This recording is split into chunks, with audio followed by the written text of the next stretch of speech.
Rradha për ju. 45 minuta keni pritur apo 53 me saktësisht për të marrë fjalën. Koha fluturon. Koha fluturon. Zoti Dervishi, si keni parë raportin që magjoranta ka krijuar me këtë protestë në 30 ditë, ndërkohë së fundmi edhe kryeministri ka qenë më aktiv për të kthyer përgjigje disa prej protestuesve.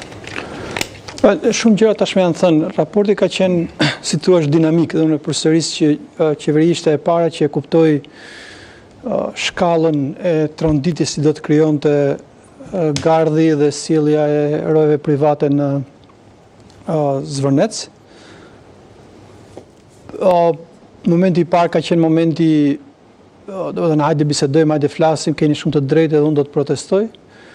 Pastaj kjo kaloi tek armiqtë e jashtëm të Shqipërisë, nga Irani, Greqia, antisemitët, anti-amerikanët kundër investitorëve të huaj, te Kosova, te diaspora.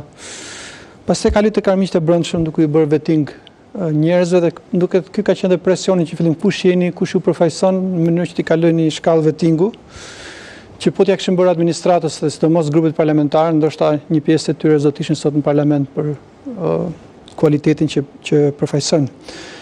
Unë besoj që qeveria e di pse kanë dalë njerëzit, por nuk e thotë. Do të thënë janë shumë të tërgjegjshëm për arsyet, por nuk i intereson që ta mbajnë këtë diskutim. Edhe përpjekja është që të flasim për çdo gjë, po jo për shkakun që i kanë nxjerrë njerëzit në shesh, e cila është pakënaqësia. Është një pakënaqësi për një Shqipëri që për shumë njerëz është e papërballueshme. Është një pakënaqësi për faktin që leku shqiptar ka dërmuar monedhën euro. Në 2015 ka qenë 140, sot është 93, dhe nuk ka ekonomist apo bankë qendrore të shpjegoj këtë zhvlerësim të euros. Thu se eksportet shqiptare kanë tronditur tregjet botërore. Është një pakënaqësi për faktin se qytetari nuk është në qendër të administratës. Do të thënë, merr histori personale, qoftë personale, qoftë atyre që di, nuk është qytetari në qendër të administratës dhe ka një divorc mes asaj që qeveria trumpeton dhe realitetit të përditshëm. Kur ti dëgjon protestuesen me fëmijën në krah që thotë me këtë pag 400.000 lekë dhe me këtë qira 400.000 lekë, unë thjesht nuk mund të jetoj dot. Do të thënë, thjesht kupton që njerëzit aty kanë dalë për halle të ndryshme, por emëruesi i përbashkët është halli. Nuk i kanë nxjerr, do të thënë, as Turqia, as Greqia, i kanë nxjerr pakënaqësia. Dhe pakënaqësia nuk është thjesht dhe vetëm ndaj qeverisë, pakënaqësia është ndaj elitës politike, elitës mediatike, elitës biznesit. Pra janë kundër jo demokracisë, po kapitalizmit keq shqiptar. Do të thënë, nëse dikur ndërtuam socializmin bazuar mbi forcat tona, tash duam ndërtojmë kapitalizmin bazuar mbi forcat tona. Dhe mbi një grusht oligarkësh që nuk i din, do të thënë, how much is too much. Do të thënë, sa, do të thënë, mjafton për ta marrë këtë. Është një protestë kundër kapitalizmit klientelist, ku ti nuk bëhesh i pasur për shkak se ke aftësi inovatore, se je i mençur, se punon shumë, por për shkak të lidhjeve të shkurtra që ke me qeverinë. Sikundër është edhe një pakënaqësi ndaj nesh, ndoshta edhe me drejtë, se thotë ju kemi parë 35 vite, do të thënë nuk na keni sjellë ndonjë gjë. Dhe është një pakënaqësi një brezi të ri që nuk do të ikë nga ky vend, por e shef që e ka të pamundur të ketë një të ardhmen në këtë vend. Është pakënaqësi edhe administratës. Do aty kam parë njerëz kur vëzhgoj, shoh të njerëz të administratës. Është pakënaqësi e ish socialistëve dhe ti ketë artikuluar, ndoshta për shkak të statusit humbur. Por do të thënë, emëruesi i përbashkët është pakënaqësia, por kjo nuk adresohet. Do të thënë, gjithë narrativet janë kundërpërgjigjesh, është algoritmi, hajde të jemi më aktiv në rrjetet sociale. Në një kohë që këta nuk e adresojnë problemin. Edhe sikur të mbyllet nesër protesta, se filloi vapa, iku, ndodhi diçka, ku dhe një ngjarje e madhe për planifikuar, kjo nuk i zgjidh problemin. Dhe problemi zgjidhet me një reset. Është reset që du ta bëj vetë qeveria, është reset që du ta bëj opozita, sidomos opozita kryesore, është një reset që du ta bëj elita. Po duke nuk janë të gatshëm. Domethënë thjesht nuk kanë një, se thuaç, ose kanë hyrë shumë thellë dhe stëriqen dot për të bërë resetin, ose pastaj kapen me naivitetin e këtyre, domethënë me këto historitë e kuvendeve, këto të tjera, se sigurisht që ka naivitet, ka dhe gjëra që shkojnë dhe nuk kanë sens, por nuk është kjo lupa. Po të vendosësh lupën mbi secilin për tyre të gjen, do të thënë me këtë vrull edhe Nën Terezat kishte dalë aty edhe papat ishte aty dhe kishin gjetë bishta, nuk kishin gjë. Por nuk adresohet edhe nuk ka diskutim, edhe e mbylla se fola shumë. Me kënaqësi. Fola shumë. Do të thënë, s'keni folur shumë. Nuk ka diskutim, do të thënë, është një ngjarje e madhe.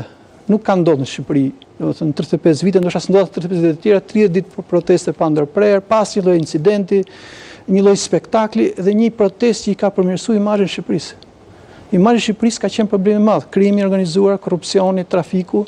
Tashmë shohin një shoqëri civile, njerëz simpatik, që dalin dhe kanë disa kauza që janë, si thua, të pamohueshme. Por nëse do të ishte seriozisht, ky do të ishte temë debati. Ndoshta e kanë bërë, po nuk del në publik. Temë debati në parti, temë debati në kuvend. Këtu mohohet, vendimi i marrë është të mos ketë debat në kuvend se këta nuk përfaqësojnë protestën. Është e vërtetë që këta nuk e përfaqësojnë. Por nëse edhe kuvendi nuk e diskuton këtë, çfarë do të bëjmë pastaj? Ku do ta lënë? Kush e tha këtë të kuvendit, se s'e di. E fundit fare. E grupit parlamentar. E grupit parlamentar. Se?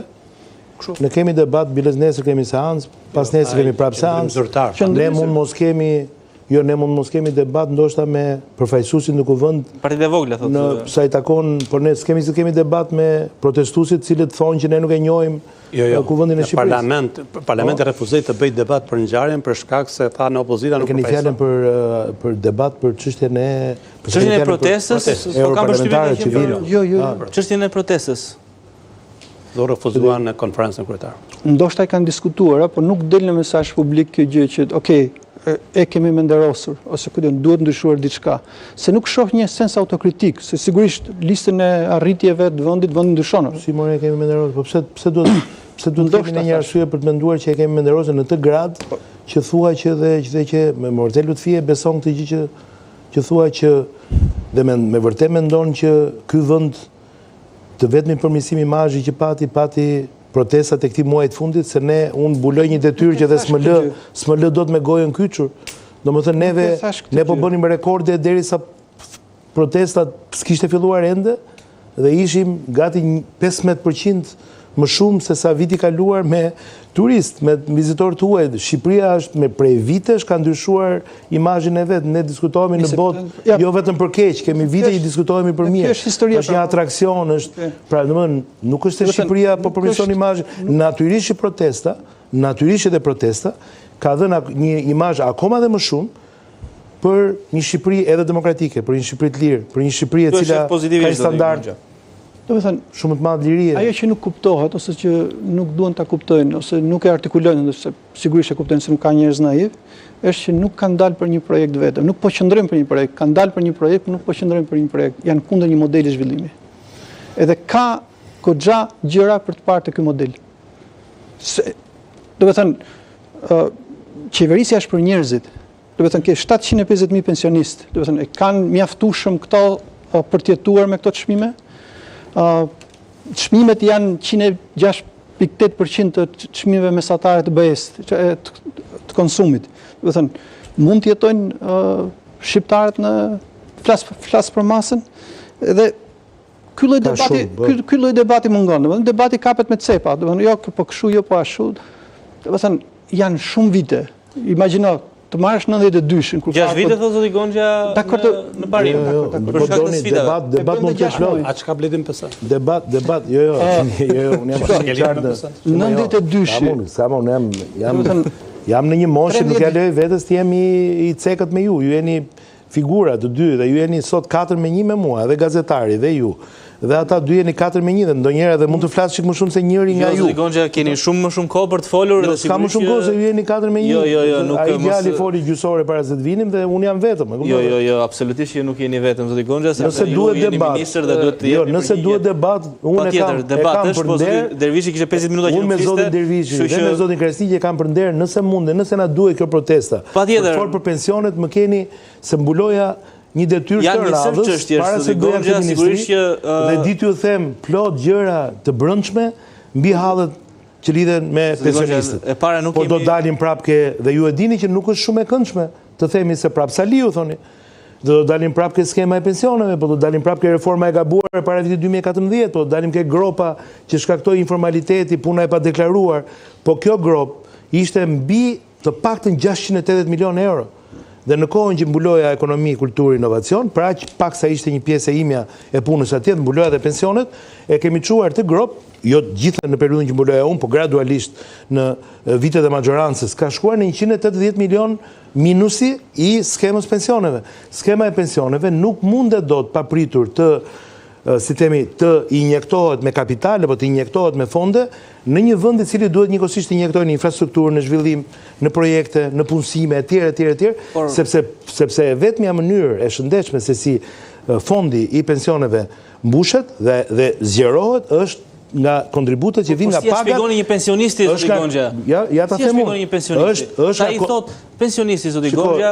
Po e kuptoni sa e bezdishme është e vërteta ime. Unë pyetje bëj dhe dua të vërtetën tuaj. Interesante fare ta dëgjoni një fjali. Zoti Gonxha, përgjigjen tuaj dua. Si e shpjegoni një pensionisti i cili shikon televizor dhe thot parlamentarët i arrisin rrogat një tjetrit. Po neve thot. Po me vërtet kujtoni se unë jam ne jemi kaq tani juve jo. Po ju kujtoni se ne jemi budallë. Ne, ju kujtoni se nuk kujtoni se ne nuk na dhimbset kjo pjesë, nuk kemi në fare asnjë pensionist, as në fare fis, as në parti, as. Besoj se nuk ju dhimbset zoti Gonxha. Po jo, pra tani e kuptoj mënyrën me humor se si ma thë tani. Jo, pra jo, tani po të them shumë qartë. Është një nga plagët që ne trashëgojmë. Vetëm një pyetje, raporti i rrogave të deputetëve me pensionet. Po nuk ka lidhje fare. Cili vend e Europës ka këtë raport? Po nuk ka lidhje pra. Ne jemi gjithsej 140 në mos gaboj deputet, ne do bëhemi ndoshta së shpejti ndoshta reforma që do lidhet dhe me numrin e do bëhemi ndoshta 100, a më pak se 100. Se u është folur edhe për diferencën e një si themi të pensionit të deputetëve, eventualisht një pensionit lartë deputetëve, me atë që do i ndodhte skemës e pensioneve. Kupton që nëse merresh me këto pjesëtime dhe aritmetika, mund të ndikohet tek pensionet aktuale sot të atij numri që përmendi Lori Dervishi, me 20 lek apo me 30 lek treja, në rast se do i merre gjithë rrogat tona me gjithë pensionet tona, do i shpërndajë ke skema e pensioneve tek pensionet aktuale të pensionistëve. Tani, të mos bëhemi jo serioz dhe të mos rrim me këto gjëra, të jemi serioz, po ju them të gjë, që një vend i cili ka vizion, ka ambicie, i cili ka strategji, i cili bën politika zhvillimore, në mënyrë që të investoj për të marrë kapitali që vjen kryesisht i lidhur dhe me investime strategjike si këto që po flasim, rrit punësimin, rrit pagat, rrit vendet cilësore të punës, duhet të uli kostot, duhet të uli shpenzimet, dhe prandaj ne jemi duke folur dhe strategjitë tona të turizmit sot janë të ulim turizmin masiv, i cili është turizm toksik, i cili është turizm, është debat gjithë botë, i cili është turizm që ka shumë mbetje, që ka shumë trafik, që ka shumë pasoja, që ka pasoja mjedisore, ndotje etj.